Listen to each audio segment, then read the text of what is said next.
नमस्कार, जुन्नर टाइम्समध्ये स्वागत आहे। हायवा काल पकडलेला आहे महसूल विभागाने। हा हायवा तुम्ही जरा पाठीमागून आपण पाहूया। खाली तुम्ही जरा थोडस आधी हे करा, अजूनही त्या वाळूचं पाणी खाली गळतंय आणि पूर्ण वाळूने भरलेला हा हायवा आहे। या जरा इकडं, आणि हा हायवा याला कुठेही नंबर प्लेट वगैरे काही दिसत नाहीये।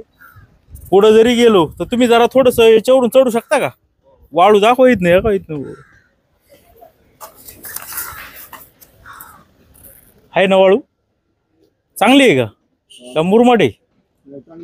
चांगली आहे, बर बर। या तर मग हा हायवा पकडलेला आहे आणि या हायवाचा ऍक्च्युअल नंबर काय आहे? MH14LG983 या क्रमांकाचा हा हायवा आहे। परंतु मागची नंबर प्लेट यांनी काढून टाकलेली आहे।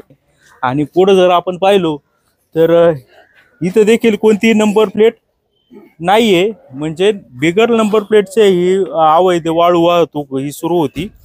ज्यावेळी महसूल विभाग जुन्नरच्या पथकाने ही जी गाडी पकडली, त्यावेळी ही गाडी चालवणारा याचं नाव, चालकाचं नाव राहुल कुंडलिक भाईक असं होतं।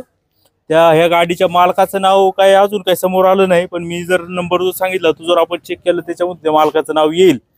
तर पंचनाम्याची प्रोसेस अजून चालू आहे तहसील कार्यालयामध्ये।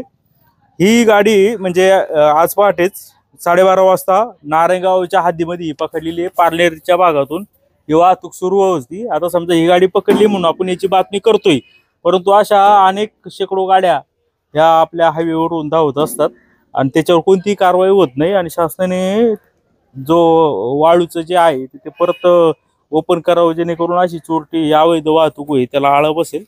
अशा पद्धतीची या भरारी पथकाने खूप दिवसांनी महसूलच्या कारवाई केलेली आहे। आणि ही जी हे वाहन तर या ठिकाणी पकडलेलं आहे, तर याचा नंबर प्लेट नाहीये। तर ह्या गाडीची पहिली ही खरंच कोणती गाडी आहे, चोरीची आहे का कशाची आहे, कोणत्या व्यवसायातली, याची खरं तर पहिली प्रशासनाने याच्यावर कारवाई करावी, चौकशी करावी।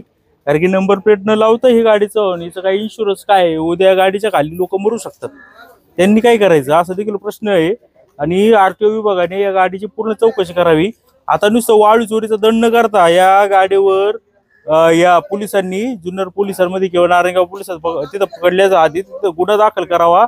त्याची फिर्याद तहसीलदार साहेबांनी तलाठ्याला किंवा ज्या भरारी पथकाच्या प्रमुखाला द्यायला हवी। कारण की तसा GR आहे तर फक्त दंडात्मक कारवाई न करता फौजदारी स्वरूपाची कारवाई करावी, अशी मागणी आपण याद्वारे करत आहे। बघू आता काय कारवाई करतात।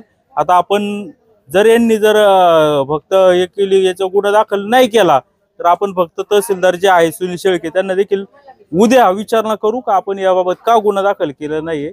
जुन्नर टाइम्स, जुन्नर।